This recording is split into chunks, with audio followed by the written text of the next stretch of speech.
آج میں نے آپ سے خدمت میں ایک اپیل کرنی ہے، وہ یہ ہے کہ ہم نے نا آج اس جمعے میں عہد کرنا ہے کہ ہم نے جھوٹ نہیں بولنا۔ ایک دفعہ ہم نے بچے سے کہا تھا، مجبور تھے، شاید بڑے مجبور ہوں گے ہم، کسی صاحب نے نا بڑی مجبوری میں ایک دن اپنے بچے سے کہہ دیا، وہ باہر آیا تھا بندہ پیسے لینے، اس کا قرض دینا تھا، تنگ دستی تھی، مجبوری تھی، تو اس نے کہا بیٹا ادھر آ، اسے جا کے کہا ابو گھر نہیں۔ آپ نے ایک دفعہ کہا، پھر آپ ساری زندگی روئیں گے کہ پتر میرے ساتھ تو سچ بولا کرنا، لیکن وہ نہیں بولے گا۔ یہ جھوٹ اتنی بڑی مصیبت ہے۔ عورت اپنے شوہر سے کہتی ہے پیسے تھوڑے دے دیا کر، جوڑے ایک میں گزارا کر لوں گی، میرے ساتھ سچ تو بولنا، وہ سچ تو بول۔ تو اگر لاہور جاتا ہے تو مجھے لاہور کا ہی بتا کے جا، میرا رشتہ پیسوں سے نہیں اعتماد سے جڑا ہے۔ ماں کہتی ہے ماں بیٹے سے، پتر سچی بات تھوڑی کر لیا کر، سچی کیا کر۔ سچ ختم ہو گیا۔ اب لوگوں نے جھوٹ کا نام بدل دیا ہے، کہتے ہیں میں نے بہانہ کر دیا تھا۔ او بھئی آپ نے جھوٹ بولا تھا، صاف صاف کہیں، نام بدل دیا۔ جھوٹ کھا گیا میرے ملک کو، جھوٹ کھا گیا اس ملت کو، جھوٹ نے اس امت کو قریب سے آ کے تھام لیا۔ ہم بڑی آزمائش میں ہیں، ہم مطلب ہر شخصی الا ماشاءاللہ، ہر شخصی، آپ کسی شخص سے کوئی معاہدہ کرتے ہیں، کوئی چیز بنانے کی بات کرتے ہیں، خریدنے کی بات کرتے ہیں، وہ جو کہتا ہے اس پر پورا کیوں نہیں اترتا؟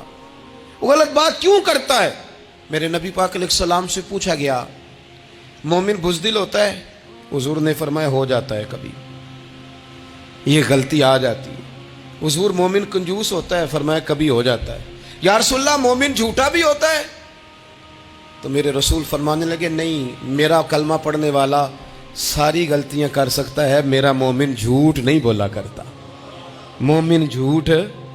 ابو سفیان کو کیسر روم نے، ہرکل نے اپنے دربار میں کھڑا کر کے کہا ابو سفیان ابھی کلمہ نہیں پڑھتے تھے، تمہارا کوئی رشتہ ہے نبی پاک سے جنہوں نے مجھے بھی خط لکھا ہے کہ مسلمان ہو جاؤ؟ کہنے لگے ہاں میں چچا ہوں رشتے میں۔ کہا وہ کیسے ہیں پیغمبر؟ تو ابو سفیان کہتے ہیں چونکہ میں مخالف تھا، میں نے وہ ساری باتیں کی جو ہم ان کے خلاف کرتے تھے۔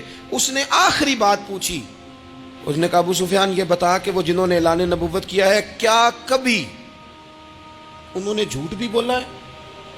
ابو سفیان کہتے ہیں کہ ایک منٹ کے لیے میں نے کہا کہہ دوں، مخالفت تھی نا، تو پھر میں نے سوچا یہ تو عرب کی وزاداری کے خلاف ہے، عرب میں سے تو کوئی جھوٹ بولنا پسند ہی نہیں کرتا، اور پھر میں اگر حضور کو معاذ اللہ جادوگر شاعر کہوں گا تو شاید کسی کو ایک منٹ کے لیے متوجہ کر سکوں، اور نبی پاک نے جھوٹ بولا ہے، یہ تو مانے گا ہی کوئی نہیں۔